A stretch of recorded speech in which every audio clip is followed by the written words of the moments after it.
Dear Papa Dudut, hello po, ako po pala si Jamie, 27 years old at working sa isang private company sa Mandaluyong. Aminin ko po na medyo na-addict ako sa programa ninyong Barangay Love Stories noong naikwento sa akin ng kaibigan ko na naitampok niyong araw ang storya na pinadala niya sa inyong istasyon noong isang buwan.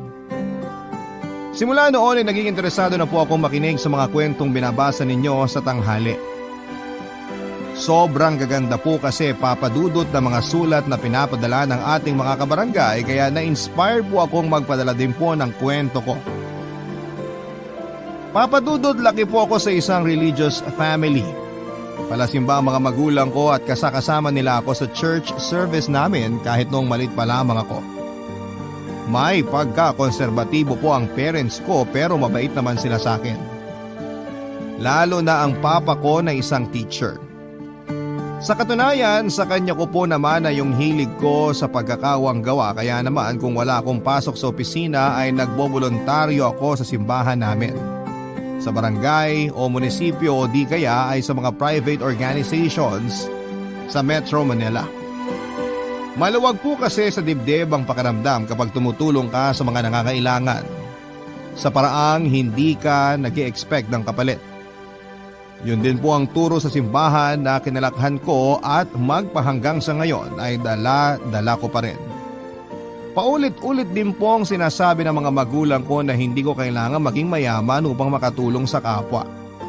Bagay na pwede nating gawin sa pamamagitan ng pagkakawang gawa.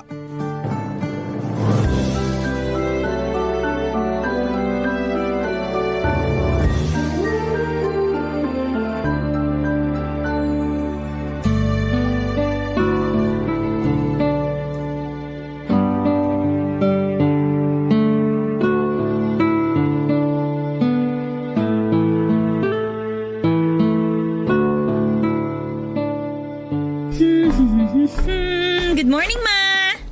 Ay, good morning, Nak! Wala ka bang pasok ngayon? Wala po, Sunday po kaya ngayon. Nakalimutan nyo na? Ay, naku, oo nga pala, nawala sa isip ko. Ay, may nag-text. Basahin ko lang, ha? Hala talaga tong auntie mo. Ang daming kwento. Parang ang juicy ng usapan nyo Juicy talaga kasi tong tiyahin mo may bagong chika sa akin. Naalala mo ba yung second cousin mo? Yung pumatid sa'yo nung bata ka pa?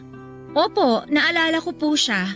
Hanggang ngayon nga kita pa rin yung peklat ko sa to dahil sa pagkakadapa ako Ano pong meron sa kanya ngayon, Ma? Bakit siya chinichika ni auntie sa inyo? Ayun, mukhang nakarma na, anak. Mantakin mo ba namang nabuntis? Tapos ang malupit pa, walang tatay yung magiging anak. Hindi raw alam kung sino ang ama kesyo ang dami-daming lalaki na kinakama. Ayun, problemado siya, damay pati mga magulang niya. Ma! Yung bibig niyo naman po. Bakit ba? Nagsasabi lang naman ako ng totoo. Hindi lang pala maldita yung batang yun, may pagkamaharot din. Ma! Huwag po kayo magsalita ng ganyan.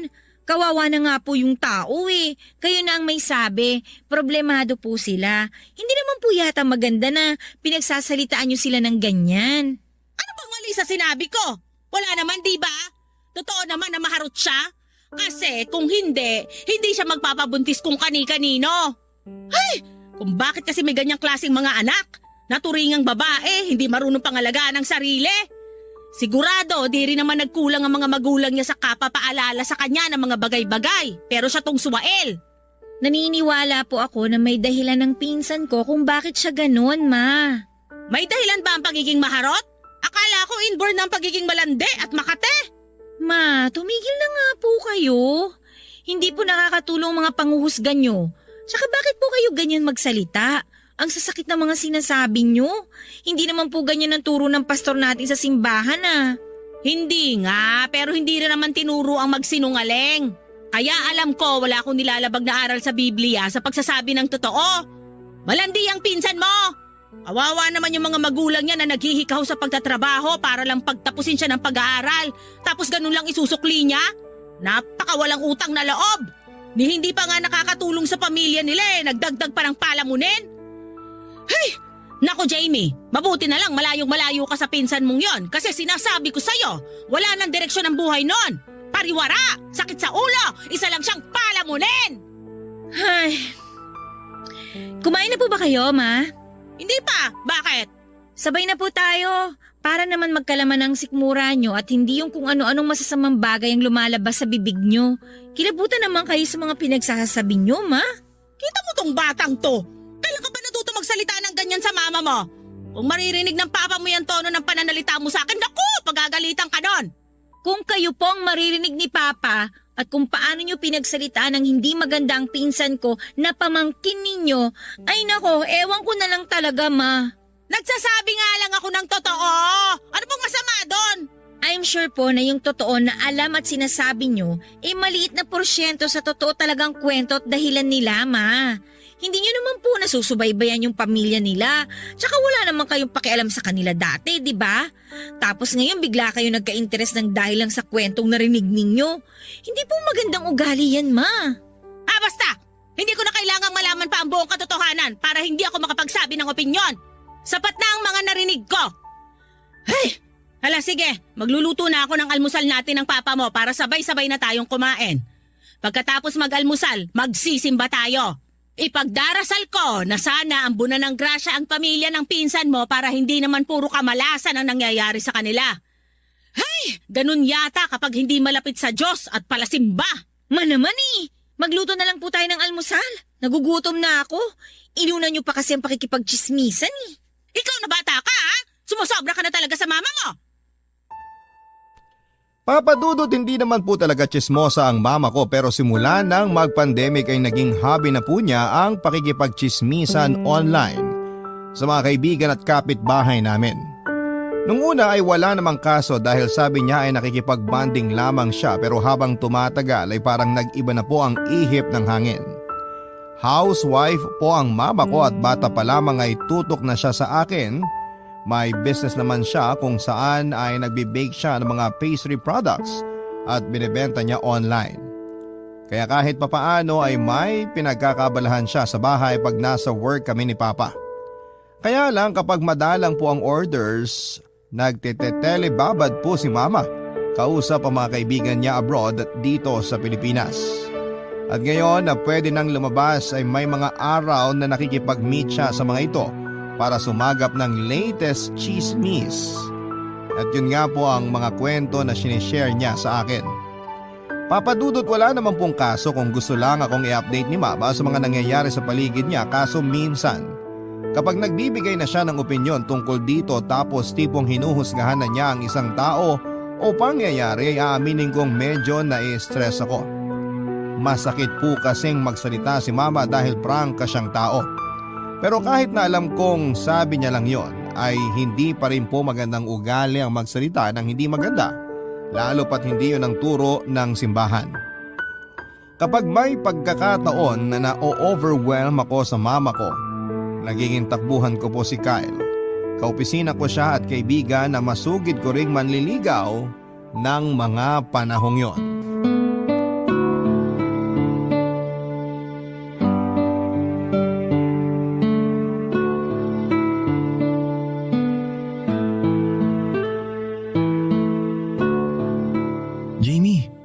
Bakit nakasimangot ka? Hindi mo ba gusto ang pagkain mo? Ay, gusto. Paborito ko tong chicken curry ng mama ko kaso ewan. Parang wala akong gana Feeling ko busog ako, ganun. Mukha ka ring stressed. Kanina pa salubong yung mga kilay mo. Ay talaga ba? Hindi talaga ako magaling magpanggap na hindi ako stressed. Ayos lang bang malaman kung bakit stressed ka? Tungkol ba yan sa trabaho o may iba pang dahilan? Well, kasama na work pero mas dahil sa pamilya. Yung mama ko kasi nakaka-stress. Okay lang ba na i-share ko sa'yo, Kyle? Baka kasi mabigyan mo rin ako ng advice kung ano yung gagawin Baka rin kasi may maitulong ka sa akin para mabago tong mindset ko tungkol sa kanya. Sige, tingnan natin. Mama ko kasi nahihilig sa chismis ngayon. Hindi naman siya dating ganun. Tahimik lang na tao yun, parang walang pakialam sa buhay ng ibang tao. Tapos nitong nag-pandemic, nagsimula yung pakikipagkwentuhan niya sa mga kaibigan at kamag-anak namin online. Okay. Wala naman ako nakikitang masama doon. Oo nga. Kung paminsan-minsan siguro walang masama. Kaso pinanay-panay ng mama ko eh. Ginagawa niyang almusal, tanghalian at hapunan ng chismis. Pati nga rin panghimagas niya, chismis! Pambihira talaga. Tapos ayun, kapag may bago siyang nasagap na pinag-uusapan online, sinasabi niya kagad sa akin. Kaya lang kasama na rin dun yung sarili niyang opinyon na madalas ikasakit ng ulo ko. Kung magsalita kasi si mama, parang hindi tinuruan ng good manners and right conduct. Direct to the point nga pero mapang-insulto naman. Tama ba yun? Depende kung paano niya sinabi. Pero kung makakasakit ang tao ang pagsasabi mo ng totoo dahil may kasamang insulto, mali yun.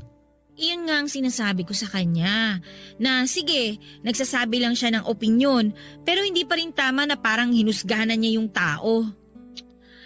Ay, naalala ko nung bata pa ako, lagi nilang sinasabi sa akin ni Papa na masama ang magsalita ng hindi maganda sa kapwa natin, na kesyo iba-iba tayo ng pinagdaraanan sa buhay, kaya importante na maging mabuti tayo kahit sa mga hindi natin kakilala o kahit pa dun sa mga taong ginawan tayo ng masama.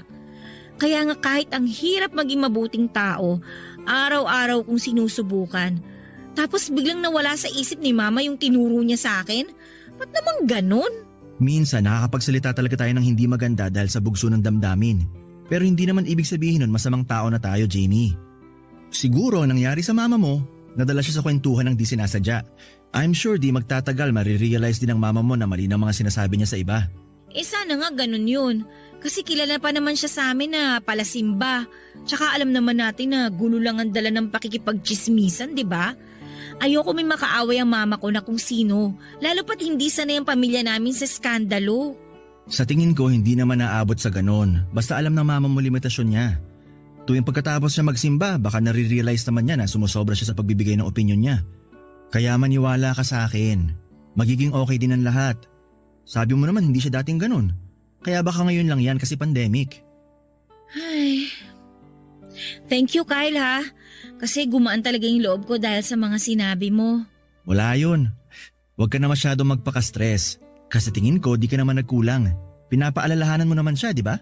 Oo, pinapaalalahanan ko siya. Yun naman pala eh. Ginawa mo na ang part mo. Kaya kalmahan mo lang. Hayaan mong gawin din niya ang part niya. Malaki ng mama mo. Alam na niya ang tama at mali. Sa bagay, hindi na siya baby. Kaso minsan parang bata pa rin talaga umasta eh.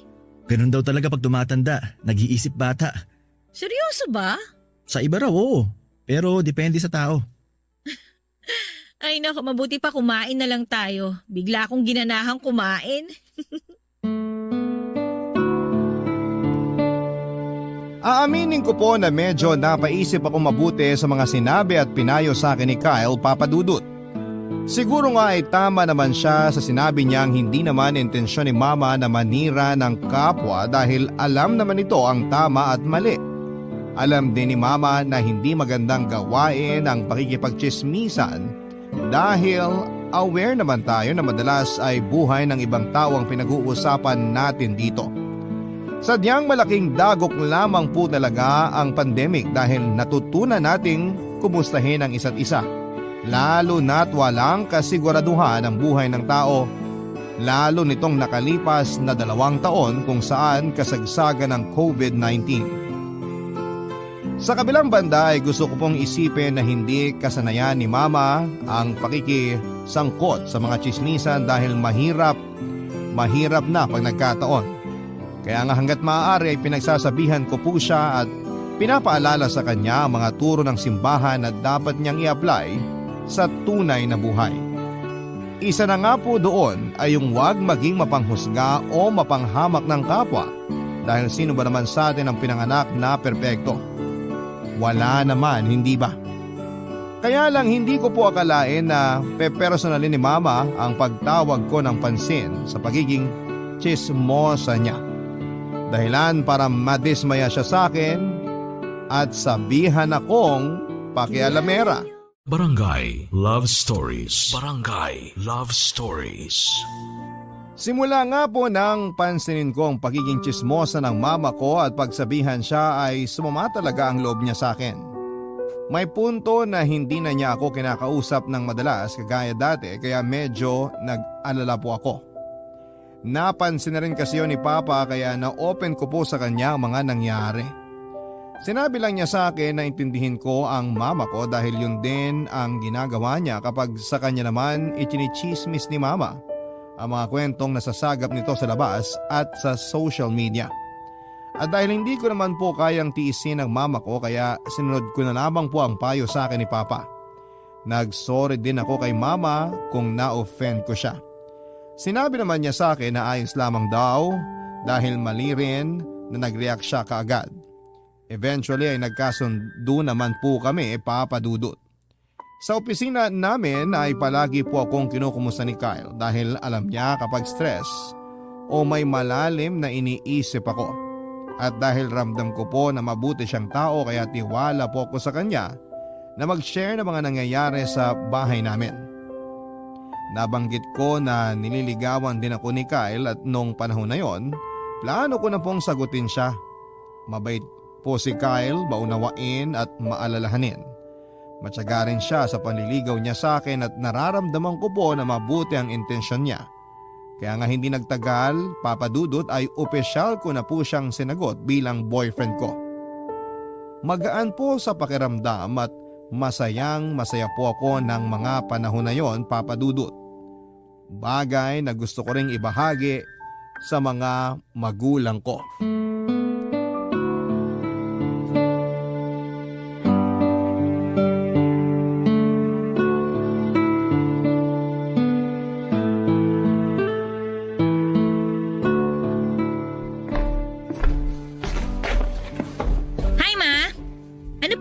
Tinitingnan niyo sa Facebook? Ha? Wala naman. Ito lang artista na idol ko. Binalita lang na sila na raw talaga nung napag-uusapang girlfriend niya. Naku, nakakakilig! Hindi ko po akalain na mahilig pala kayo sa showbiz. Sino ba yung celebrity couple na yan? Patingin nga. Ayoko nga. Baka sabihin mo pa akong chismosa. Grabe naman kayo. Biro lang. Kaya ikaw, Nak, pag nag-boyfriend ka, dapat yung alam mo na hinding-hindi ka iiwan o sasaktan, ha? Ayaw ka na uli naming makitang luhaan ng papa mo, Jamie. Salamat po sa concern, Ma. Ang totoo po… Wala ka bang natitipuhang lalaki, Nak? Parang ang tagal-tagal na kasi simula nung may pinakilala ka sa amin ng papa mo. Nasa tamang edad ka na naman para mag-boyfriend. Basta wag ka lang magpapabuntis kagaya ng pinsan mo, ha? O Ma, ayan na naman kayo, ha? Ino-open nyo na naman yung tungkol sa pinsan ko.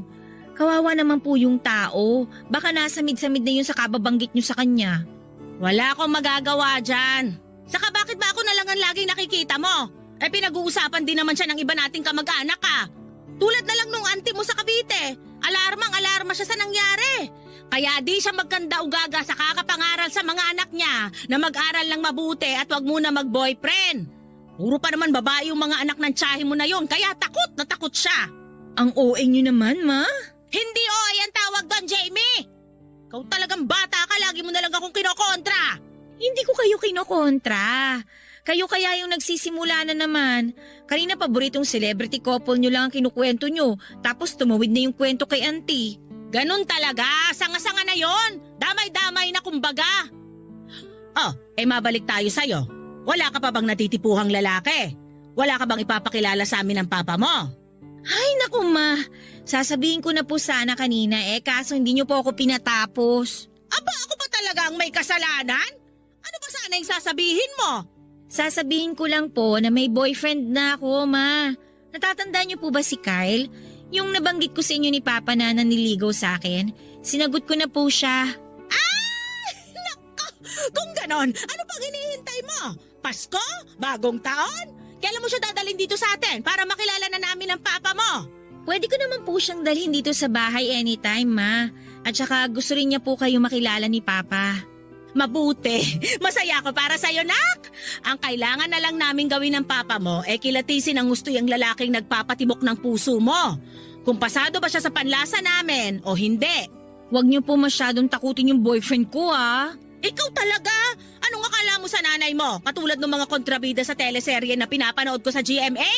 Ibahin mo ako, mas malala ako sa mga yon. Mama naman Joke lang. Ay, O siya, kumain ka na doon. Nagluto ako ng bulalo. Uy, paborito ko yun! Siyempre, ako pa ba? Best mama in the world po talaga kayo! O kita mo to? Ng bola pa?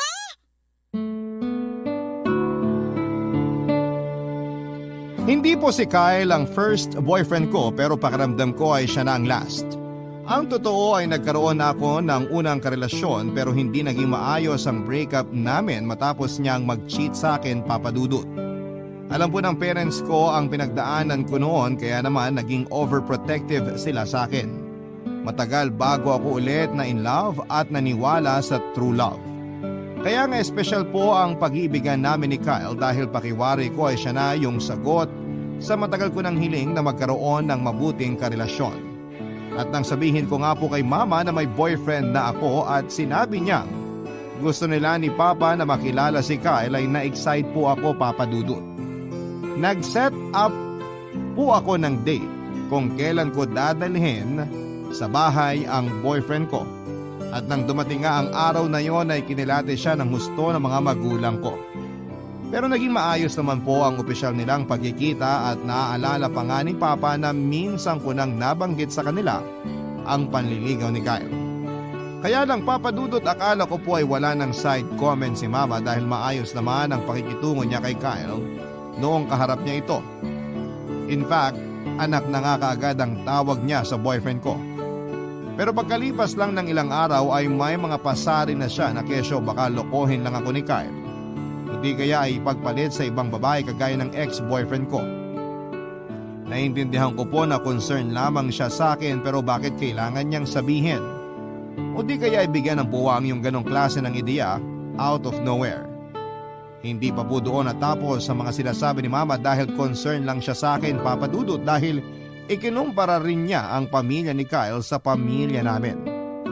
Lumaki po kasi sa broken family ang boyfriend ko, Papa Dudut.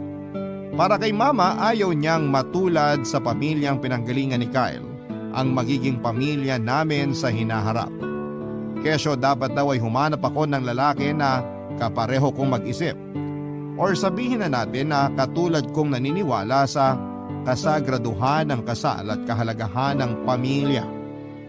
Hindi ko po maintindihan kung saan nanggagaling ang mga ganong isipin ng mama ko. Kaya kahit masakit na sa tenga, ay pinagpasensyahan ko ulit siya.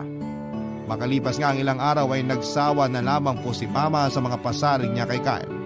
At sa relasyon namin dahil natuon naman ang atensyon niya sa ibang bagay. Yon ay noong may kamag-anak kami na lumapit sa kanya at humingi ng tulong na pinansyal.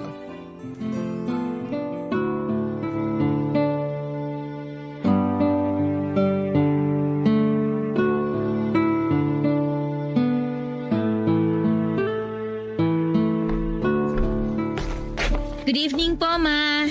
O Jamie, nandiyan ka na pala. Mukha pong kararating nyo lang din ah. Saan po kayo galing? Doon sa simbahan natin. Nagboluntaryo ako magwalis-walis ng bakuran at nagbigay din ng donasyon. Ah, okay po.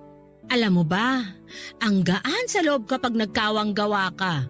Siyempre, tahanan yun ng Panginoon. Kaya kahit sumakit tong balakang ko kayuyuko sa pagwawalis, feeling blessed naman ako. Mabuti naman kung ganon, Ma. Maganda na nagbabalik loob na kayo sa simbahan at sa Panginoon. Nga pala, anak, nagpunta rito yung auntie mo nung isang araw. Yung nanay nung pinsan mong maharot. Alam mo ang dahilan? Siyempre, para mangutang ng pera pampacheck up ko no dun sa anak niyang buntis. Siyempre, bilang likas akong matulungin at may takot sa Diyos, pinahiram ko ng pera. Ma, pwedeng wag niyo na silang tawaging ganyan. Masyado po kasing masakit sa tenga eh. Ay naku, hindi ko kasi mapigilan. Parang automatic nang lumalabas sa bibig ko yung mga bagay na yon. Kagagawa naman nila. Kung nagpakatinulang sana sila, hindi ko sila mahuhusgahan. Pero hindi pa rin po tamang asal yan, Ma. Para naman po kayong walang natutunan sa mga tinuturo sa simbahan. O bakit?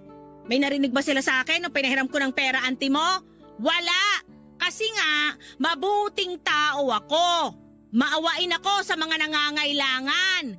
Good Samaritan, ika nga. Kaya anong walang natututuhan ang pinagsasasabi mo dyan? Wala nga po narinig sa inyo si auntie nung kaharap niyo siya. Pero ngayon ang dami-dami niyo naman pong sinasabi. Tama po ba yun? Kung hindi naman pala bukal sa loob niyo na pahiramin si auntie ng pera, sana sinabi niyo na lang po na wala kayong mapapahiram. O kung bukal man sa loob niyo, mananahimik na lang kayo at hindi niyo na sila huhusgahan. Paano kayo naging mabuti sa lagay na yan? Paano kayo naging matulungin? Paano kayo naging good Samaritan? Hoy, Jamie! Hindi ko na nagugustuhan yung tono ng pananalita mo, ha? Nagiging bastos ka na sa akin! Baka nakakalimutan mo, mama mo ako! Wala kang karapatang pagsalitaan ako ng pabalang, ni pagtaasan ako ng boses! Hindi ganyan ang turo sa simbahan at hindi ka namin ganyan pinalaki ng papa mo! Ma, hindi ko naman kayo gustong bastusin. Pero sumusobra na po kasi kayo. Kayo ba? Aware ba kayo na hindi maganda ang ugali ninyo? Na bastos kayo? Na mahilig kayong manghusga ng kapwa ninyo? Akala nyo napaka-perpekto nyo? Pero ang totoo, makasalanan din naman kayo! Tumigil ka na! Ngayon, nasasaktan kayo pag ako naman yung nagsasabi ng totoo. Bakit hindi nyo kayang marinig? Sumusobra na kasi kayo, Ma. Hindi naman kayo ganyan dati, ah. Yung mama na kilala ko, mabait, hindi mapanghusga. Yung tumutulong sa kapwa na walang hinihinging kapalit at hindi marunong manira. Sabi niyo sa akin ni Papa, importante na maging mabuti tayo sa bawat isa. Kasi hindi natin alam yung pinagdadaanan ng iba. Pero bakit bigla pong nakalimutan niyo yung sinabi at tinuro niyo sa akin noon? Kung tutusin nga, wala namang ginawa yung pinsan ko sa inyo. Pero grabe yung galit niyo sa kanya. Masama bang makaramdam ng pagkabuisit sa pamilya ng pinsan mong yon? Lalo na sa mga magulang niya? Ang yabang-yabang nila nung araw na kesyo may pera raw sila kaysa sa atin, tapos ngayon ano nangyari? Kinarma na sila! Sila na tong nanghihiram sa pamilya natin! Pero Ma, kayo na po yung may sabi, kinarma sila. Hindi po ba kayo natatakot na baka tayo naman yung karmahin dahil sa ugali nyo? Baka nakakalimutan nyo, bilog ang mundo, Ma. At madalas kung ano po yung tinanim ninyo, yun din ang aanihin ninyo. Doon man lang po matakot na kayo. Doon man lang po maghinay-hinay na kayo sa mga pagsasabi nyo ng hindi maganda. Alam nyo, sa totoo lang, nakakahiya. Kasi kilala pa naman kayong banal at palasimba ng mga kapitbahay natin. Pero ganyan ang ugali ninyo, Ma. Parang hindi tama. Kaya please, Ma, magbago na po kayo.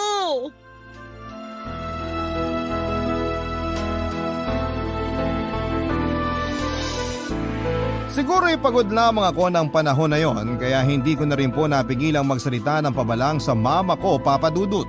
Alam ko na masamang sumagot sa nakakatanda pero hindi masamang mga tuwiran lalo na kung mali rin naman ang sinasabi nila. Sa pagkakataong yon ay hindi ko po nagustuhan ang ugali ni Mama lalo na yung paninirang puri niya sa kamag-anak namin na lumapit at tinulungan niya. Tapos ang lakas pa ng loob niyang sabihin na mabuting tao siya dahil tumulong siya sa nangangailangan. Yun naman pala ay hindi bukal sa loob niya at sa isip ko ay hindi naman siya inuobligang tumulong o kung ano lang ang makakaya niya. Yun lang ang ibigay niya. Pero ang pagsalitaan at insultuhin mo yung nangangailangan patalikod nito at matapos mong palabasin na mabuti kang tao para sa akin ay isa pong malaking kabaliwan, Papa Dudut.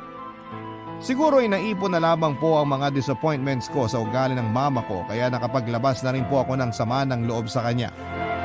Para sa akin ay masyado ng taliwas sa mga turo ng simbahan ng ugali niya tapos ang lakas pa ng loob niyang isipin na tama o makatwira ng asal niya. Siyempre nagalit din po sa akin si mama at nagkasamaan kami ng loob. Pero that time ay tinis ko po na hindi siya kausapin at suyuin.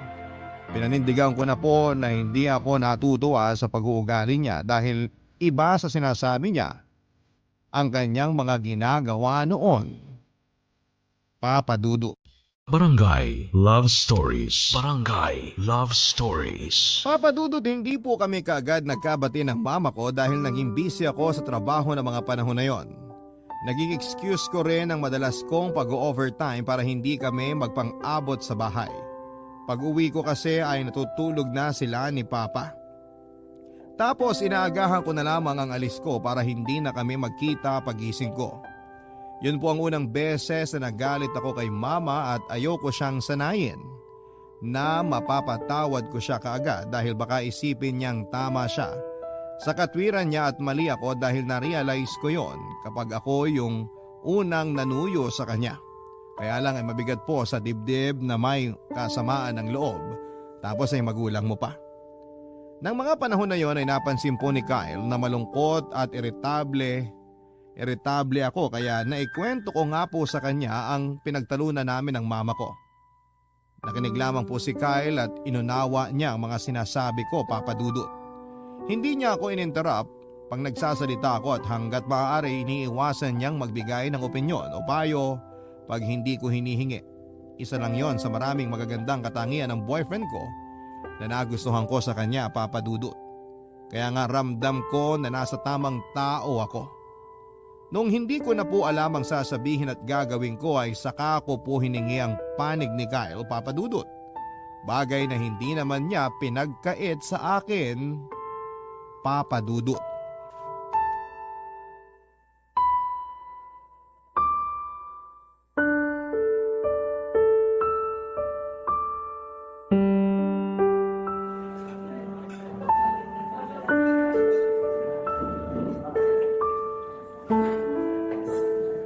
Babe, kanina ka pa malungkot ah.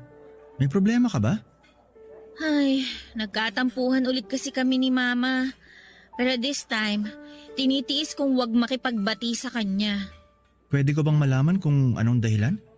As usual, katulad pa rin ng dati, yung ugali niyang judgmental at ang hilig sa pakikipagchismisan. Nasagot ko siya kaya ayun, nasampal niya ako.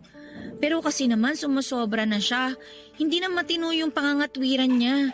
Lumalabas kasi na dinidepensahan niya ang sarili niya na mabait siyang tao, kahit ang sama naman ng ugali niya. Babe, mama mo pa rin yun.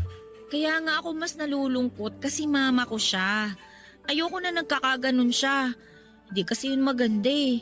Kung concerned siya sa isang tao, hindi na niya kailangan i-chismis o pagsalitaan ng masama pag nakatalikod. Inintindi ko naman siya katulad ng mga payo mo. Pero nung nagkasagutan kami nung oras na yon, napuno na ako eh. Oo, mali ako na nasagot ko siya. Aminado naman ako doon, babe. Pero hindi ko magawa mag-sorry sa kanya kasi baka palabasin niyang tama siya at ako pa yung mali. Kaya tinitiis ko siya. Naiintindihan ko na dapat matuto rin ang mama mo kasi sumusobra na siya. Sana lang huwag niyong patagalin ang away niyo kasi baka ikasira pa yan ang relasyon niyo mag-ina.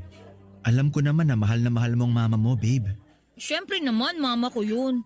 Tsaka ayoko rin talaga na tinitiis siya kaso kailangan niyang ma-realize na hindi ako natutuwa sa pag-uugali niya.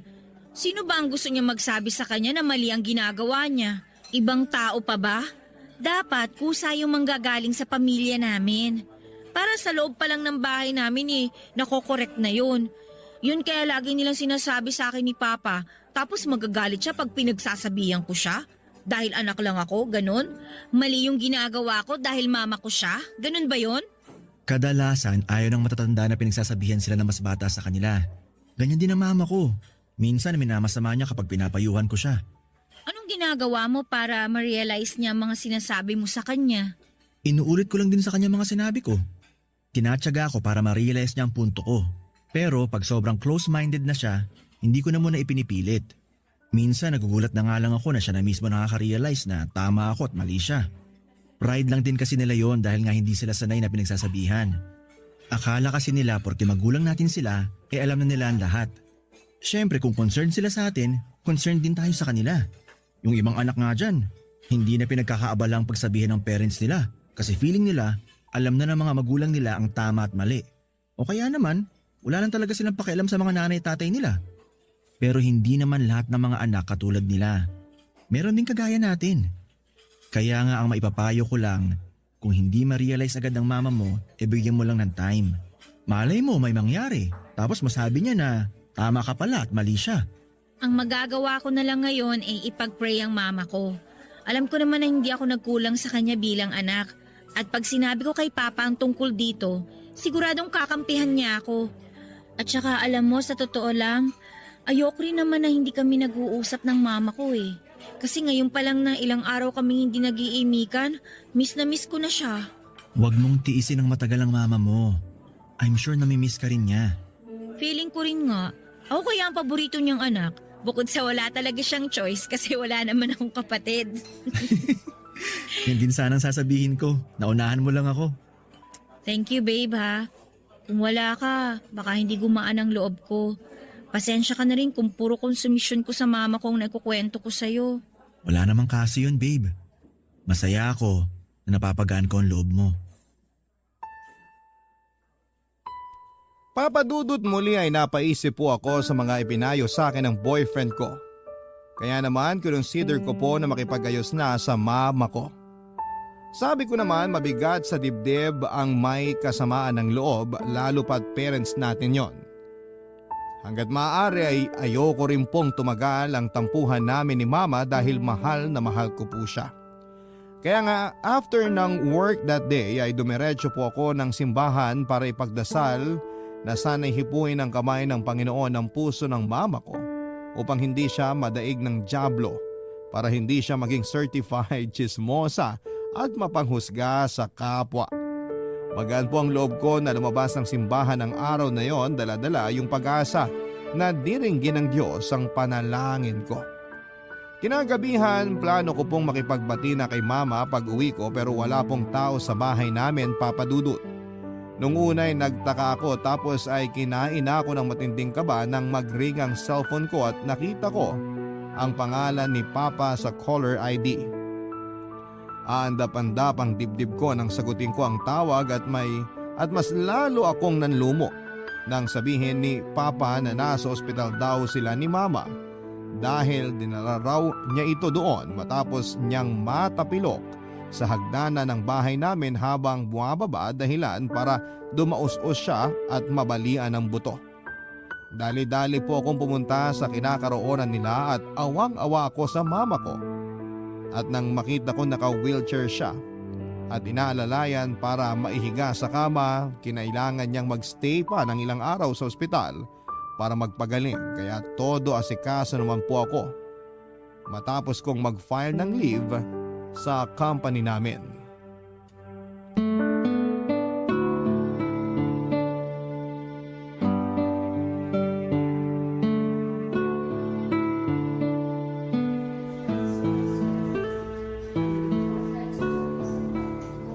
Ano ma? Okay ka lang ba? Masakit pa rin po ba yung balakang nyo? Ayos na ako, nak. Huwag ka na masyado mag-alala kay mama. Gagaling din ako. Kaso nabalian kayo ng buto. Matatagalan pa daw bago tuluyang maging okay yan. Oo, pero hayaan mo na. Gagaling din naman ako basta sundin ko lang ang sinabi ng doktor. Huwag ka na masyado mag-alala sa mama mo, Jamie. Atapang atawa ata ako. Hay, si mama talaga nakuha pang magbiro. Alam ko naman po nagagaling kayo. Kaya lang hindi nyo maaalis ang pag-aalala sa akin. Alam ko naman po na aksidente ang nangyari kaso nag-aalala pa rin ako eh. Alam mo, nak, huwag kang matatawa ha. Pero na-realize ko na karma ko na yata to. Kasi nitong nakalipas, ang sama-sama ng ugali ko. Manaman. Totoo naman eh. Tapos na-realize ko rin na tama ka sa mga sinabi mo sa akin, nak. Na sumusobra na ako. Na hindi na maganda ang mga sinasabi ko. Ang totoo, nahihiya lang akong aminin na tama ka. Kaya hindi pa rin ako nakikipagbati sa'yo. Inihintay kitang lumapit sa akin tapos saka sana ako hihingi rin ng tawad sa'yo. Ayos na po yun, ma. Ang mahalaga po ay na-realize nyo mga mali ninyo. Hindi po kasi talaga magandang gawain ng manira at mang-insulto ng tao matapos nyong tumulong. Kahit ang pakikipagchismisan, hindi rin po yung mabuting gawain. Natatakot lang ako na baka kasanayan nyo yun tapos makalimutan nyo ng maging mabuting tao. Hindi mangyayari yon dahil palagi mo kong pinapaalalahanan. Alam mo bang kinausap din ako ng papa mo tungkol sa napapansin niyang pagbabago raw ng ugali ko? Doon ko naisip na hindi lang pala ikaw ang apektado, pati ang buong pamilya natin. Hindi naman kasi dapat ganon, lalo pat tumatanda na ako. Sinabi po sa akin ni Kyle na may paraan ng Diyos para iparealize sa atin ang mga bagay-bagay na nakakalimutan natin. Hindi ko lang akalain na ganyan ang mangyayari sa inyo, Ma. Sabi ko naman sa'yo, karma ko to. Mabuti habang maaga nakapag-isip-isip na ako. Kasi kung sakaling nagtagal pa, ay ewan ko na lang talaga. Ma naman wag naman po kayong ganyan mag-isip. Parang binibiro ka lang eh. Hay, pero pasensya ka na talaga sa mama ha. Pati sa mga masasama akong sinabi sa boyfriend mong si Kyle. Natatakot lang talaga kami ng papa mo na maulit yung nangyari sa'yo noong iniwang ka ng lalaking minahal mo. Ayaw na naming makita na nasasaktan ka, Jamie. Para kasing doble ang balik sa amin. Mas nadudurog ang puso namin. Wala naman pong garantiya na hindi na ako masasaktan pag nagmahal po ulit ako, di ba? Pero mas pinili ko pa rin pong subukan at hindi sukuan ng pag-ibig. Kasi hindi naman pare-pareho ang mga lalaki eh. Meron at meron pong mga katulad ni Kyle na alam kong mahal ako. Panatag ako pagkasama siya at masaya po ako. Mga bata pa kayo. Marami pa kayong pagdadaanan. Pero nandito naman kami ng papa mo para gabayan kayo. Naniniwala naman ako na mabuting bata si Kyle. Ako nga lang tong praning kasi nga, alam mo na. Naiintindihan ko po kayo, Ma. Kayo ni Papa. Sa ngayon, ang importante po gumaling kayo. Kaso wala po kayong choice kasi ako magbabantay sa inyo. Nag-leave na po ako ng ilang araw sa trabaho at wag na po kayong kumontra. Sabi ko nga, ikaw na muna ang masusunod at hindi na ako magsasalita.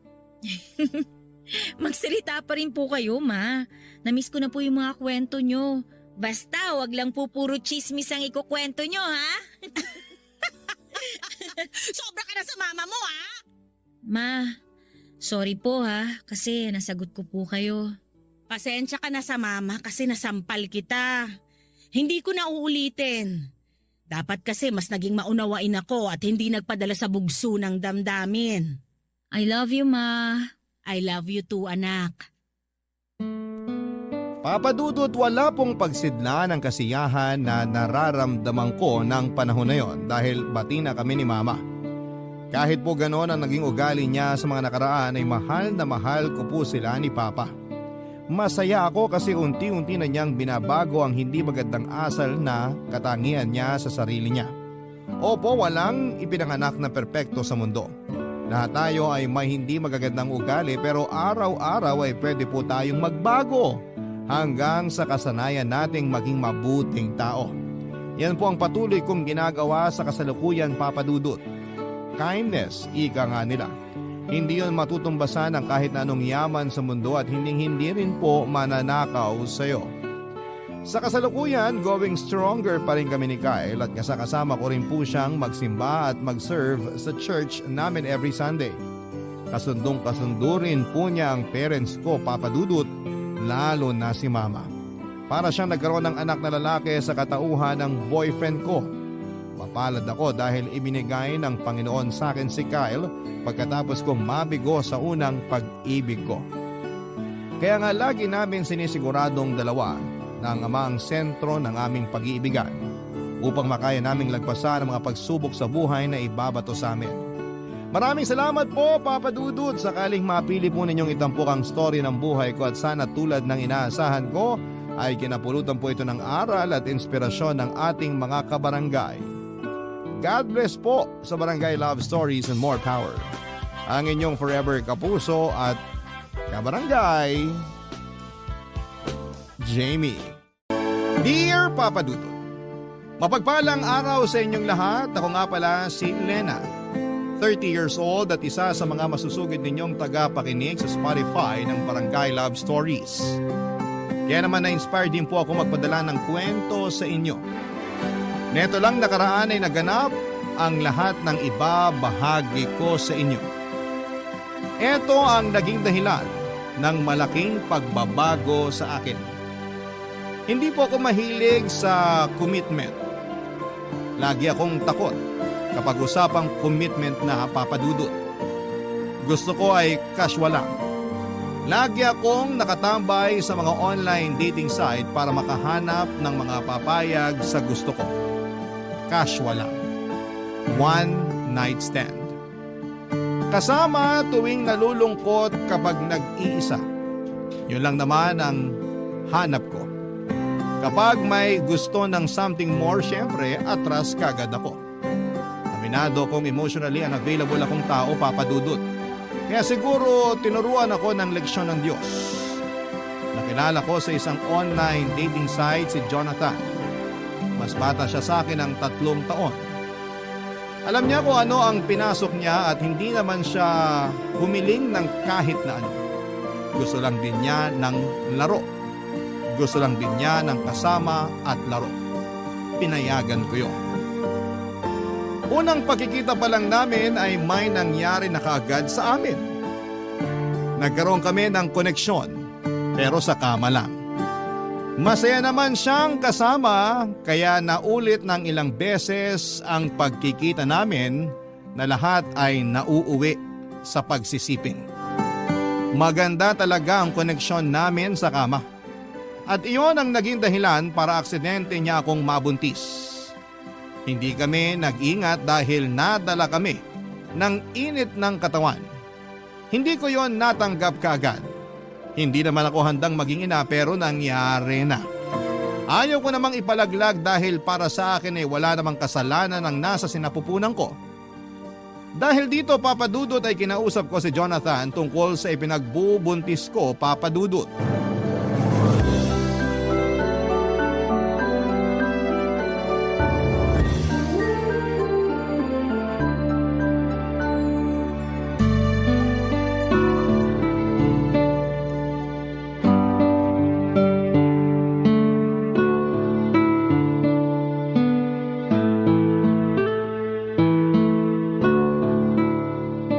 Anong oras? Saka saan pala tayo magche-check-in?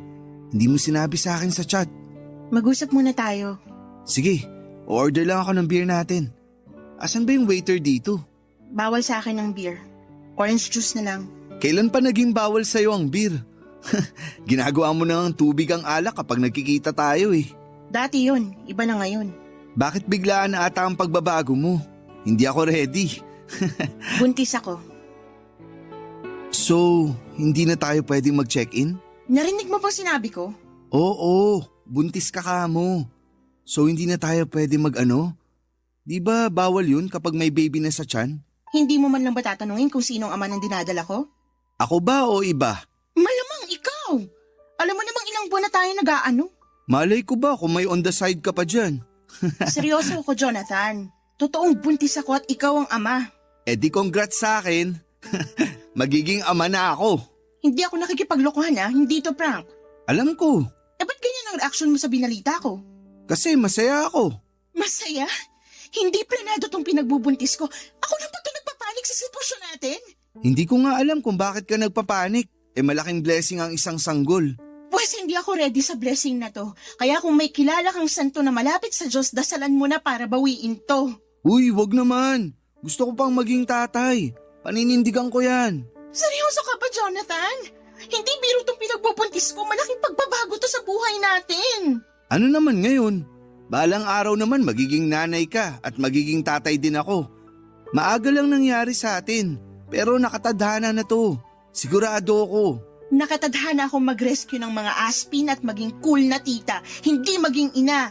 Saya na yung role na binigay sa'yo ng Diyos. Huwag ka nang pumalag. Mahalin mo na lang. Hindi ko alam kung bakit ganyan ang reaksyon mo eh. Pero mamaya lang, sigurado akong matatauhan ka na. Maiisip mo na hindi ka pa handang maging ama.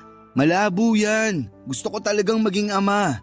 Saka pwede naman na akong magkaroon ng anak sa edad ko. Huwag kang pakakasiguro. Gusto ko talagang maging ama para may i-flex ako sa Facebook. Karamihan kasi ng mga tropa ko may mga anak na. Makijoin na rin ako. Saka para may dahilan ako para tumakas kapag sobra na sa inuman. Higit pa sa pagpe-flex sa Facebook ang pagkakaroon ng anak. Malaking responsibilidad to. At willing naman akong akuin kung gusto mo. Huwag mo sanang ipapalaglag ha. Araw-araw akong makokonsensya kapag ginawa mo yan.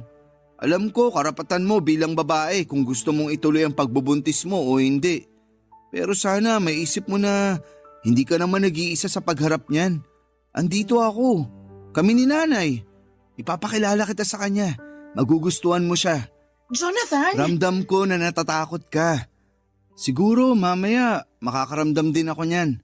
Pero mas inunahan kasi ako ng saya. Ikaw din.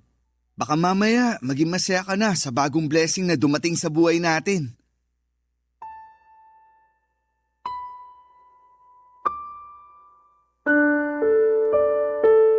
Papadudot na wala na ako ng enerhiya na makipagtalo pa kay Jonathan. Kahit na ilang beses kong pinaramdam sa kanya na hindi biro ang pagkakaroon ng anak, ayaw pa rin niyang makinig. O ayaw niya lang pakinggan dahil masyado siyang in love sa ideya na magkakaroon na siya ng i-flex sa Facebook. Tinawagan ito ang kanyang nanay para ibalita ang mga nangyari. Mukha namang maayos ang naging usapan nila, Papadudot. Mukhang mabait din ang nanay niya.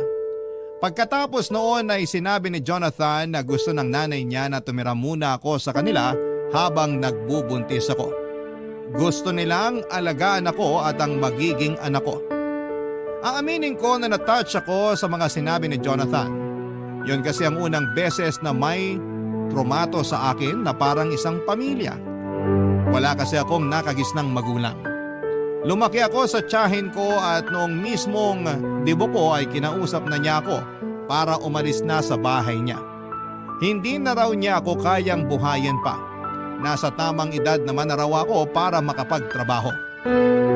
Umalis ako sa bahay ng tiyahin ko sa mismong 18th birthday ko. Hindi ko alam kung saan ako pupunta noon. Bitbit ko ang 2 malaking bag kung saan ay nakalagay ang mga gamit ko. Pansamantala ay nakitira ako sa best friend ko. Umalis din ako makalipas ang 2 buwan dahil panayang parinig sa akin ng mga magulang niya. Nakahanap ako ng trabaho at nagsumikap. Mula sa pagbe-bed space ay nakakuha na ako ng sarili kong kwarto. Paunti-unti ay umayos ang buhay ko. Ito ang dahilan kung bakit natatakot akong mapalapit at mapamahal sa iba. Natatakot ako na isang araw ay abandonahin din nila ako tulad ng ginawa ng mga magulang at tiyahin ko. Kaya naman malaking pagbabago talaga sa akin at tinanggap ako nila Jonathan at ng kanyang nanay at masarap pala yon sa pakiramdam, Papadudot.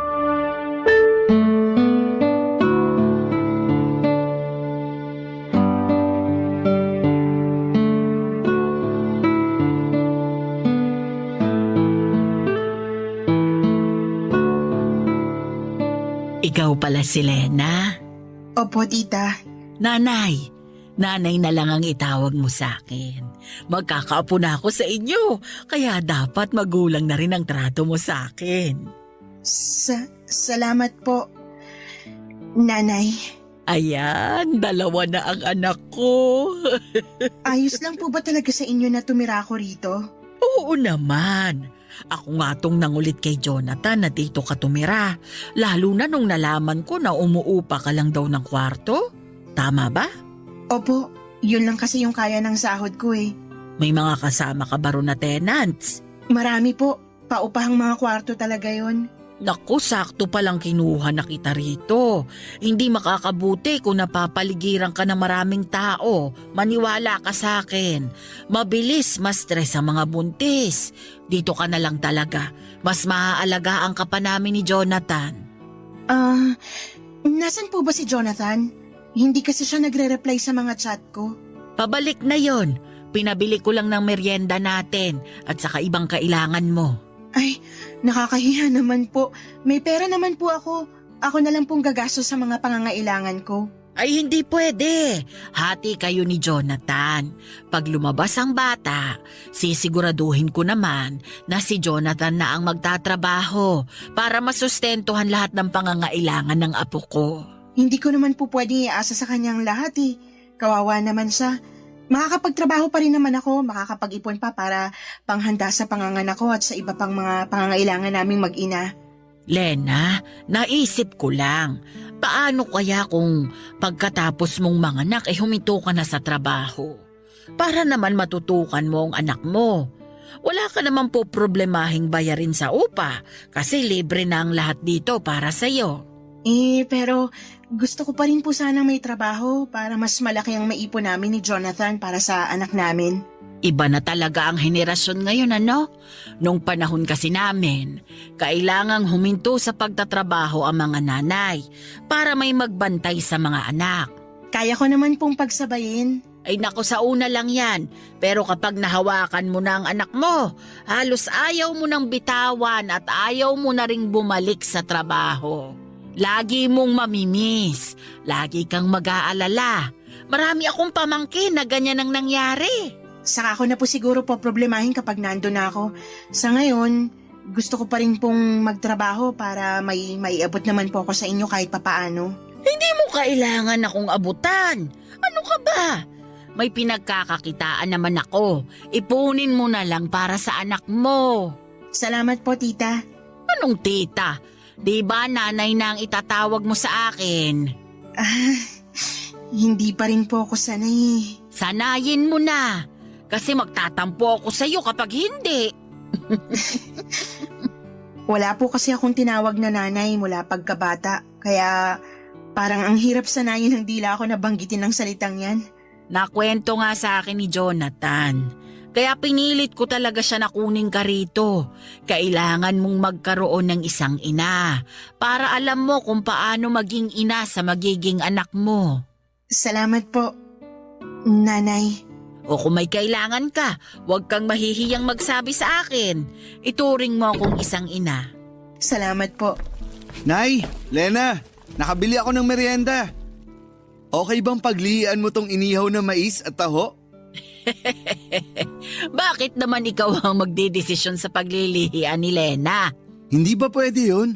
Natakam kasi ako nung nakita ko to sa palengke eh. Ikaw ata ang naglilihi eh. Ganyan din ang tatay ni Jonathan dati. Siya ang nauunang maglihi kesa sa akin. Dalin mo na rito yung mais sa taho na yan. Maski ako nadamay sa paglilihi mo, Jonathan.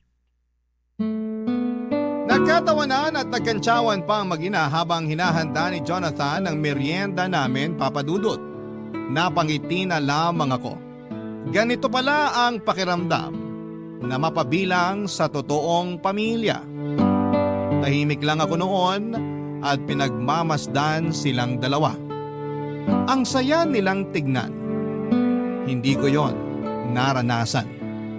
Hindi ko man na-experience ang bonding na ganoon pero ramdam ko na masaya yon sa pakiramdam.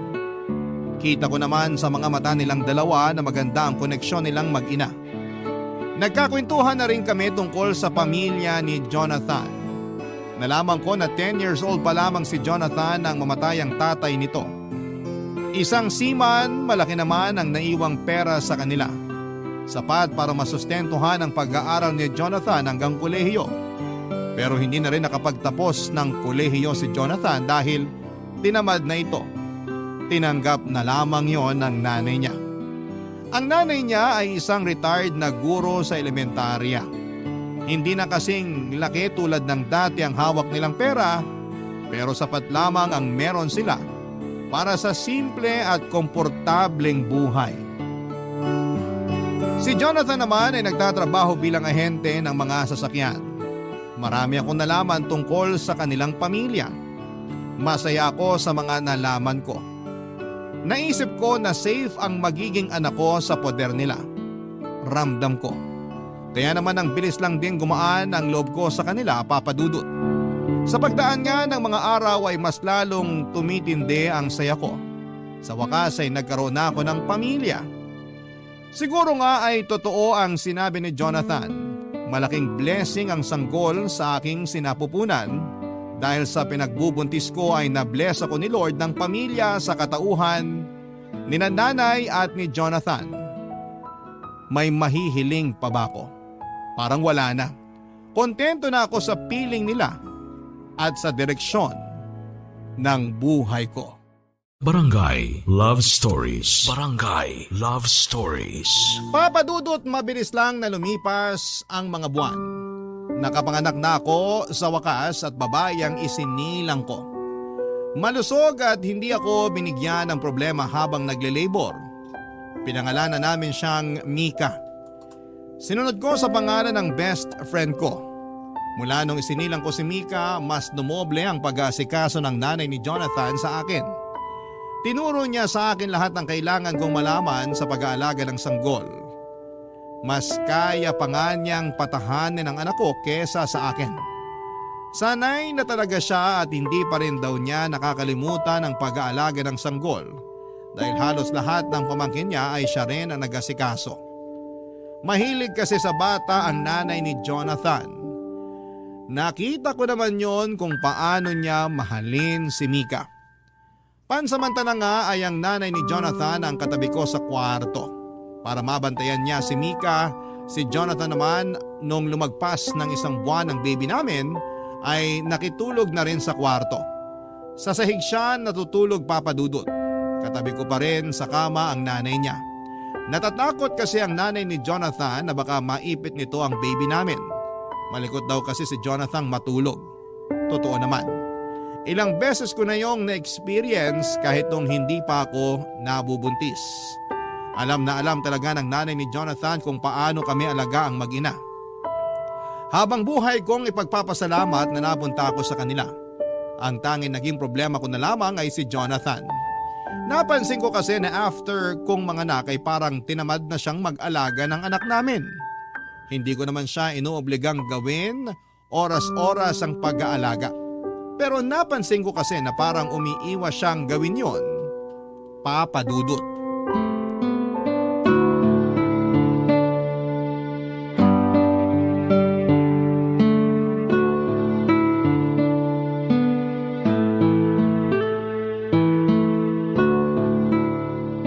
Oh, isoli ko na si Baby Mika sa'yo. Kala ko hindi na kayo matatapos mag-selfie. Ayaw kasi niyang umiti. Hindi pa talagang ngingiti yan. Iyak pa lang naman ang alam niyan. Hindi tuloy ako makahanap ng ipopost sa Facebook. Hindi maayos lahat ng kuha naming dalawa. Kahit blurred pa ang kuha mo sa kanya, ilalike pa rin yan sa Facebook. Basta baby, matik na yun. Sige na nga. Bakit nga pala bihis na bihis ka wala ka namang pasok ngayon? Holiday, diba? At long weekend. So bakit nga? Andito ka lang naman sa bahay kung makaporma ka para kang may liligawan sa labas. Selos ka ba? Sabi nila kapag kakapanganak pa lang ng babae, nagiging silosa raw. Totoo ba? Ay nako, alam mong setup natin. Nagsasama tayo para sa bata, wala tayong relasyon. Oo na. Talaga to. Lagi na lang takot sa commitment. Ipaliwanag mo na kaya kung bakit nakaporma ka. Para maganda ang selfie namin ni baby. Oh, tapos na kayo mag-selfie. Magubad ka na. Grabe to. Kakapanganak lang, gusto na agad akong hubaran. Huy, pagalingin mo muna ang tahi mo bago tayo bumira. Ang dumi ng isip mo. Ang ibig ko sabihin, magpalit ka na ng pambahay para komportable ka na at matulungan mo na rin ako sa pagbabantay kay baby. Aalis ako. Saan ka naman pupunta? Out of town, kasama ang mga katrabaho at tropa ko. Ngayon na? Oo, kaya nga ako nakabihis, di ba? Hinihintay ko na lang yung tropa ko magsusundo sa akin. Bakit ngayon mo lang sinabi sa akin? Hindi mo man lang pinaalam. Bakit ako magpapaalam? Wala namang tayo. Chos! Seryoso ako. Alam mo naman kailangan kita sa pag-aalaga ng baby natin eh. Kaya nyo na yan ni nanay. Hindi nyo nga ako kailangan eh. Pangpasikip lang ako sa bahay. Pero Jonathan, hindi naman pwedeng iasa na lang natin sa nanay mo lahat ng pag-aalaga sa anak natin. Gusto naman niya. Kahit na, responsibilidad natin ang anak natin. 3 araw lang naman ako mawawala. Lunes ng gabi, nandito na ako. May pasalubong pa ako para sa'yo. 3 araw? Long weekend, di ba? Sinusulit lang namin. Minsan lang kasi makapagbakasyon. Marami pa namang long weekend sa kalendaryo. Baka naman pwede magpaska muna ngayon. Nakita mong kapapanganak ko pa lang eh. Hindi pwede. Nakapag-ambag na ako sa tutuluyan namin at sa gas. Susulitin ko na. Bawiin mo na lang yung ambag mo para ipandagdag natin sa pambili ng diapers at vitamins ni baby. Lalong hindi pwede. No refund sa ambag. Kawawa naman mga kasama ko kung kukunin ko yung ambag ko. Planado na yung budget eh. Sana kasi nagsabi ka man lang sa akin para napag-usapan natin kung pwede kang tumuloy o hindi. Sobra ka namang istrikto. Ngayon lang naman ako magbabakasyon. Pero parang lagi kang nakabakasyon eh. Kahit nandito ka lang sa bahay, hindi kita halos nakikitang pumapasok dito sa kwarto para tulungan ako kay baby. Saka ka lang pumupunta rito para mag-selfie. Buti nga, pumupunta pa ako eh. Wow! Parang utang na loob pa namin ni baby na pumupunta ka pa rito sa kwarto. Iba. Mali ata pagkakasabi ko. Sorry, nabigla lang. Huwag kang magalit ha. Babawi ako sa inyo ni baby pagbalik. Promise. Ako ang mag-aalaga. Matulog ka hanggat gusto mo. Promise. Promise yan ah. Oo. Ayan na, bumusina na yung tropa ko. Aalis na ako ah. Mag-chat na lang tayo. Update na lang. Okay? Bye! Natahimik na lamang ako at pinigilang magalit. Lalo na nung hindi niya maingat na sinarado ang pintuan ng kwarto kaya nagulat ang baby Mika namin. Mas lalo tuloy akong nagngit-ngit sa galit. Iniwan niya kaming mag-ina at akala ko naman dahil long weekend ay makakasama namin siya. Pero hindi pala. Mas inuna niyang makasama ang mga katrabaho at katropa niya. Hindi ko naman siya pinagbabawalang lumabas. Lagi ko naman siyang pinapayagan na makipag-inuman o kung saan man siya pumunta pagkatapos ng trabaho niya. Basta ang sa akin lang ay tumulong siya sa pag-aalaga sa anak namin. Pero hindi ganoon ang nangyayari. Ako at ang nanay lamang niyang nag-aasikaso kay baby Mika. Naya na nga ako na magpatulong sa nanay ni Jonathan dahil hindi naman niya yon responsibilidad. Matagal ko nang napansin yon kay Jonathan. Parang wala talaga siyang interes sa anak namin. Noong nasa sinapupunan ko pa lamang ay excited lagi si Jonathan na mga anak ako para raw maipagmalaki pa niya sa Facebook ang anak namin. Ilang selfie lang ang lumipas pagkatapos kong mga anak ay hindi na niya pinakita ulit sa akin na excited siya sa pagdating ng anak namin. Sakalang talaga niya kinukumusta ang anak namin kapag kailangan niya nang may maipopost sa Facebook. Ang nakakainis pa sa mga caption niya, lagi niyang pinamumukha na isa siyang mabuting ama. Na akala mo ay lagi niyang inaalagaan ang anak namin. Kung alam lang ng friends niya sa Facebook na parang ginagamit lamang niya ang anak namin para may maipost siya at magmukhang dakila, Papa Dudut.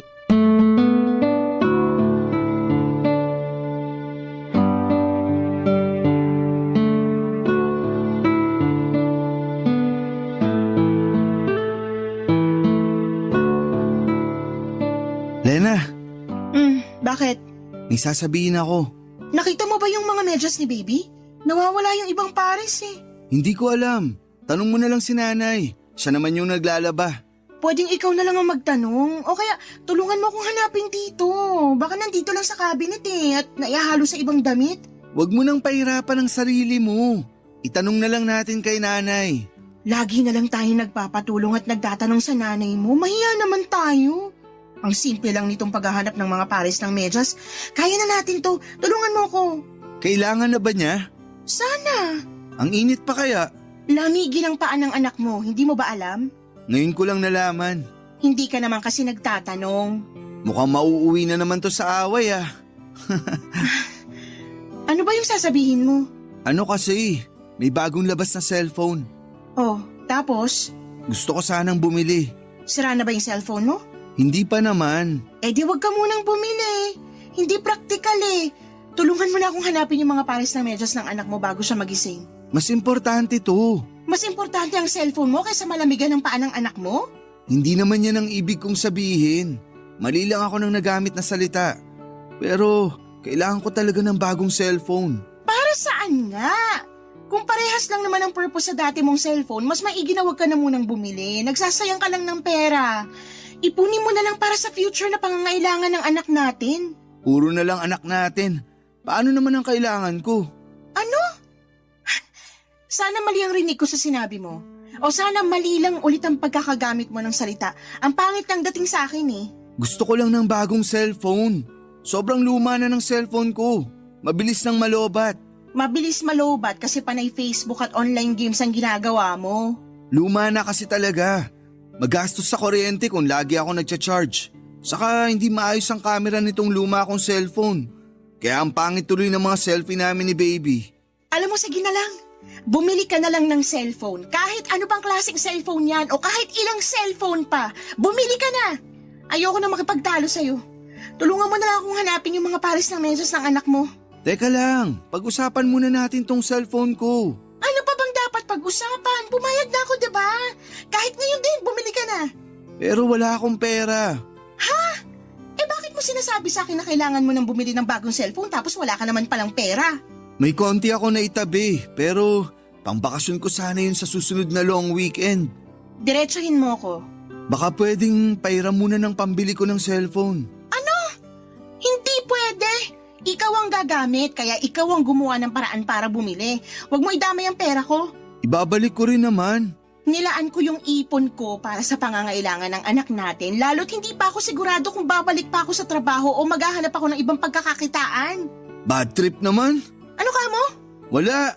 Tutulungan mo ba ako sa paghahanap ng medyas ng anak mo? Hindi. Wala ako sa mood. Gusto ko na noong sapakin si Jonathan sa gigil ko, Papa Dudut. Halo-halo na noon ang emosyong nararamdaman ko.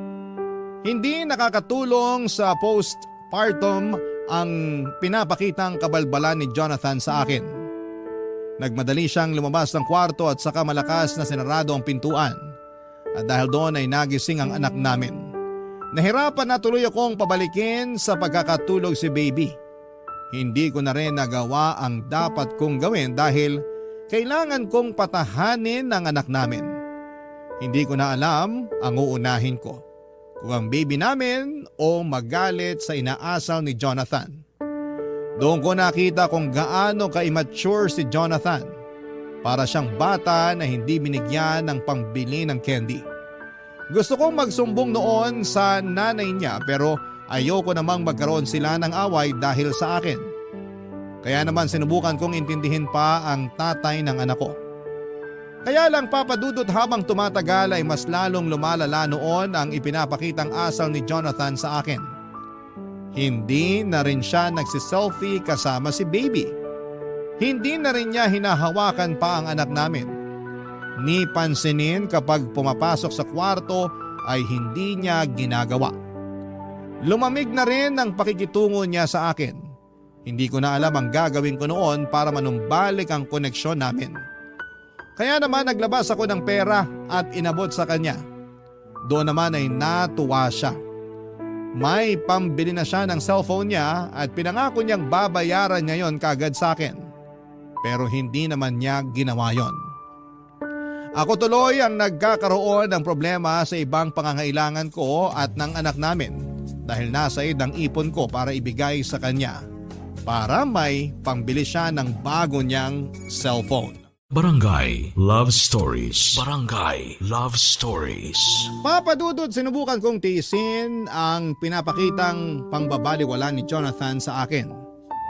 Lalo't hindi na ako nakabalik pa sa trabaho. Nagpa siya akong mag-resign sa trabaho para matutukang maigi ang anak namin. Mas ginusto kong maging stay-at-home mom dahil alam kong wala akong maasahang tulong sa pag-aasikaso mula kay Jonathan. Nahihiya na rin ako sa nanay niya lalo't napapansin kong nahihirapan na rin kumilos ang nanay niya dala ng edad nito. Wala akong ibang naging choice at gustuhin ko mang magtrabaho ay hindi ko magawa dahil wala akong mapag-iwanan sa anak namin. Nagtry na lamang akong rumakit ng buy and sell sa Facebook. Konti lang ang nakukuha ko pero sapat na yon pansamantala para may pambili ng kailangan ni baby. Hindi pa rin kasi ako binabayaran noon ni Jonathan mula sa inutang niyang pambili ng cellphone sa akin. Mali nga ata na nakabili ng cellphone si Jonathan dahil mas lalo siyang nakatutok dito. Napabayaan niya lalo ang pag-aasikaso sa anak namin. Napadalas nga ang pagsiselfie niya pero puro siya lamang ang pinopost niya. Hindi na niya sinasama ang anak namin. Samantalang yon ang isa sa mga dahilan niya kung bakit gusto niyang magkaroon ng bagong cellphone para maayos ang pictures ng anak namin na ipopost niya. Pero hindi na niya pinost ang tungkol sa anak namin. Palihim akong nasaktan doon.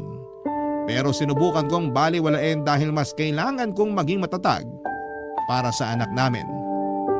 Lalong mas kinailangan kong maging matatag, lalo't na lamang kong nag-resign na pala sa trabaho itong si Jonathan, Papa Dudut.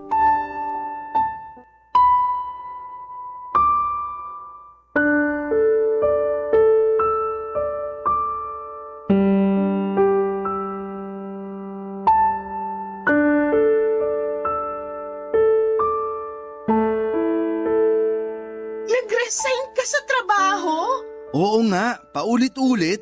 Bakit mo naman ginawa yun? Hindi ko na kaya yung pangpa-power trip ng boss ko. Lagi akong pinapagalitan. Bakit ka pinapagalitan? Kasi may mga palpak ako sa trabaho. Pero kailangan bang pagalitan? Pwede namang kausapin na lang. Para naman siyang isip bata.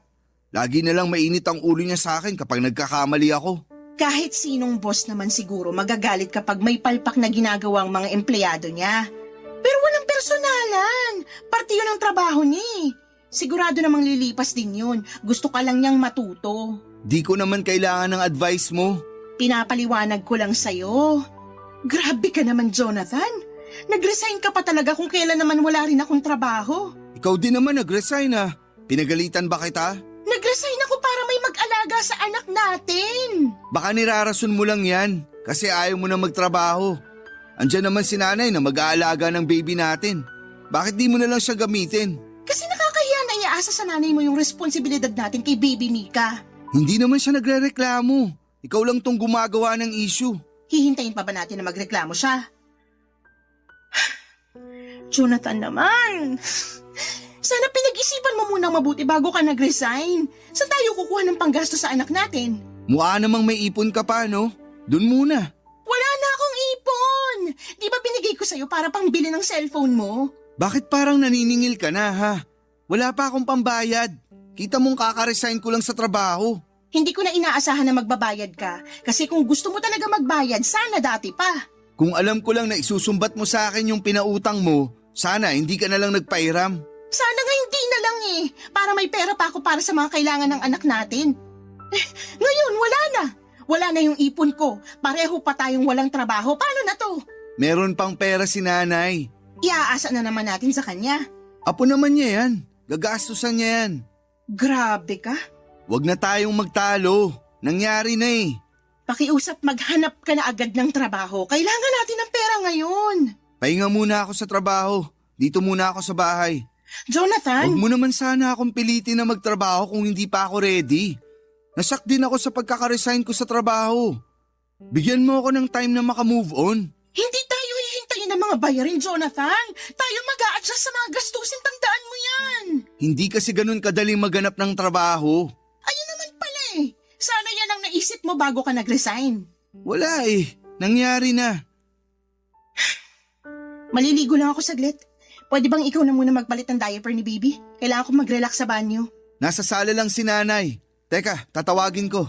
Subukan mo namang palitan ng diaper ng anak mo kahit minsan. Trabaho kasi yan ng mga babae. Wow, Jonathan! Trabaho mong asikasuhin ang sarili mong anak. Hindi nga ako marunong dyan. Ikaw na lang. Tuturuan kita para alam mo na sa susunod. May pinapabili pala si nanay sa akin. Teka, uunahin ko muna yon. Nagmamadaling lumabas ng kwarto si Jonathan, Papa Dudut. Hindi ko na naihabol sa kanya ang huli kong sasabihin sana. Napailing na lamang ako at alam kong nagsisinungaling siya. Naiiyak na ako noon habang pinapalitan ang diaper ng anak namin. Hindi ako makapaniwala na merong ganong klaseng ama, Papa Dudut. Halo-halo na ang nararamdaman ko. Stress, galit at lungkot. Wala man lang akong maramdamang saya. Pagkapalit ko ng diaper ni baby ay pumunta ako ng sala para ipakiusap muna sa nanay ni Jonathan na bantayan muna ang anak namin para makaligo na ako. Pasimple kong tinanong kung nasaan si Jonathan. Nagtaka rin ang nanay niya dahil hindi raw niya alam kung saan siya nagpunta. Nakumpirma ko tuloy na nagsinungaling siya para makaiwas na magpalit ng diaper ni baby. Nalaman ko rin na tumambay pala siya sa isang computer shop na binabantayan ng isa niyang kaibigan. Pagkatapos noon ay nag-inuman pa sila. Sa pagdaan pa ng mga araw ay hindi ko pa rin nakumbinsi si Jonathan na magtrabaho. Nakatambay lang siya madalas sa computer shop at umuuwi na lamang sa gabi para kumain at matulog. Hindi ko magawang magreklamo sa nanay niya dahil iniisip ko na sino bang kakampihan sa aming dalawa. Hindi naman ako ang kadugo. Napadalas na rin ang away namin dahil doon at lalong kinausap niya ang nanay niya para bigyan kami ng pera na pangbili ng kailangan ng baby namin. Nahiya akong tumanggap ng pera sa nanay niya. Kahit nanay na niya mismo ang nag-aabot sa akin. Alam kong darating ang panahon na kailangan na ring maghigpit ng nanay niya dahil may pangangailangan din siya na kailangang pagkagastosan. Kaya naman sinubukan ko maghanap ng trabaho. Bahala na. Kung pwedeng isama ko na lamang sa magiging trabaho ko ang anak ko, ay gagawin ko, Papa Dudut.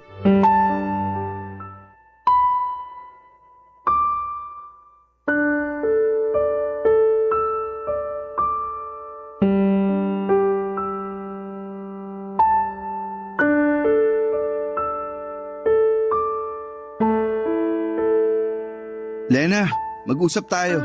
Maghahanap ka na ba ng trabaho? Hindi yan ang gusto kong pag-usapan. Ano pala? Sigurado ka bang anak ko si Baby Mika? Ano? Natanong ko lang kasi syempre, mahilig kang makipag-ano sa ibang lalaki. Gusto ko lang makasiguro. Ikaw lang ang nakakasama ko ng ilang buwan bago nabuo si Mika. Sinubukan mo na bang tingnan ang mukha ng anak mo? Parang ikaw nga lang ang gumawa kamukhang kamukha mo. Nanay mo pa mismo nagsabi na kamukha nyo ng tatay mo si Mika, pati yung nunal sa noo. Ngayon mo pa ako pagdududahan ha? Kung may pera ka, ipa-DNA test natin para magkaalaman na. Wag na yung DNA test na yan. Gastos lang yan. Gusto ko lang talagang itanong. Nakaka-insulto ka na. Sorry na. Kung wala ka ng ibang sasabihin, pwedeng lumabas ka na muna bago ako sumabog sa sobrang galit ko sa'yo. Hindi mo naman kailangang magalit. Nagtanong lang ako. Karapatan ko ring malaman ang totoo. Lumabas ka na lang please. May isa pa pala akong sasabihin. Huwag mo na akong galitin lalo please. Hindi ka magagalit. Baka magustuhan mo pa tong naisip ko. Ano yon? Yung dati kong katrabaho, hindi raw sila magkaroon ng anak. Parang hindi ko gustong pupuntahan ang sasabihin mo. Makinig ka muna. Maging open-minded ka. Matagal na silang mag-asawa, pero hindi pa rin sila magkaroon ng anak. Lumapit sa akin yung katrabaho kong lalaki. Baka raw makatulong ako. At ano naman ang maitutulong mo para magkaroon sila ng anak, Aber? Ikaw ang bubuntisin? Hindi ah. Huwag mong sabihin sa akin na akong ipapabuntis mo sa kanya. Uy, mas lalong hindi. Grabe ka naman mag-isip. Walang bubuntisin sa atin. Ano nga ang balak mo?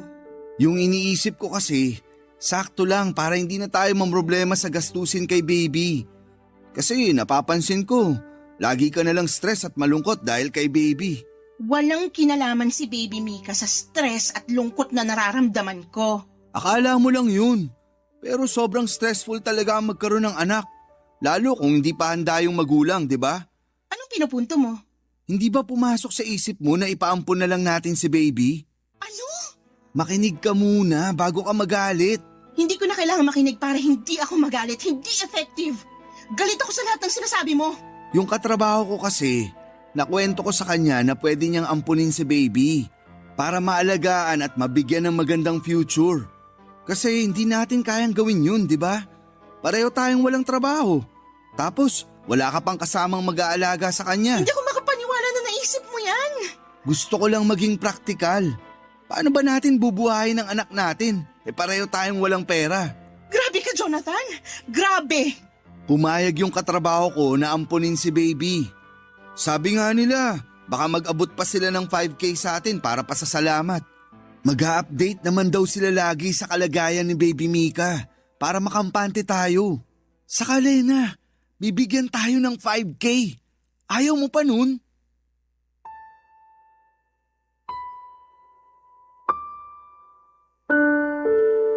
Blanco ang mukha ko noon habang nagsasalita si Jonathan. Hindi ko na magawa pang magalit. Napagod na ako. Hindi ko na rin siya inimik noon. Panay pa rin ang salita ni Jonathan at sinabi ko sa kanya na pag-iisipan ko at kung pwedeng lumabas muna siya ng kwarto. Sumunod naman siya. Sabi niya iidip lang daw siya sa kwarto ng kanyang nanay at gigisingin ko na lamang daw siya kapag nakapag-decide na akong ipamigay ang baby namin. Pagkalabas ni Jonathan ng kwarto ay nilabas ko ang mga bag namin ni baby at nag-impake. Hindi ko na kayang magtiis. Nagkataon pang wala ang nanay niya kaya madali akong nakatakas. Mabilis akong natapos at may konti pa akong natirang pera mula sa inabot sa akin ng kanyang nanay. Nakiusap ako sa dati kong katrabaho na kung pwedeng makituloy muna kahit na ilang araw at pumayag naman.